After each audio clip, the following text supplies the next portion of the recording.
से पता नहीं फोन पर किससे लगी हुई है। सुमा, बहू किससे बात कर रही है? मम्मी जी, मैं अपनी माँ से बात कर रही थी। माँ से? हमारे जमाने में ना माँ से इतनी बात नहीं कर पाते थे। माँ की बहुत याद आती थी, फिर भी हम अपनी माँ से बात नहीं कर पाते थे।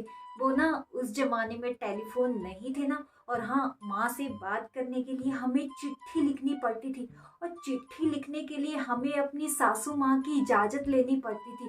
खैर आजकल ये सब कहाँ होता है, तुम समझ रही हो ना बहू। सही कहा मम्मी जी आपने, मुझे अपनी माँ से इतनी बात नहीं करनी चाहिए और इतना मोह नहीं लगाना चाहिए उनके साथ। मुझे तो आरती दीदी से सीख लेनी चाहिए कि कैसे वो हर महीने बैग उठाकर अपने मायके आ जाती है। साल में 12 महीने होते हैं, पर 10 महीने वो मायके में रहती है और 2 महीने अपने ससुराल में, है ना। यहाँ तक तो छोड़ो, अब उन्होंने हमारे घर के सामने प्लॉट ले लिया। जब मैं अपने कमरे की खिड़की खोलती हूँ तब मुझे ऐसा लगता है कि मैं दीदी के घर का दरवाजा खोल रही हूँ।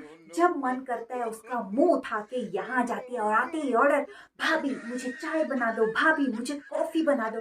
है ना मम्मी जी, मुझे ना आरती दीदी से सीख लेनी चाहिए। ये आपने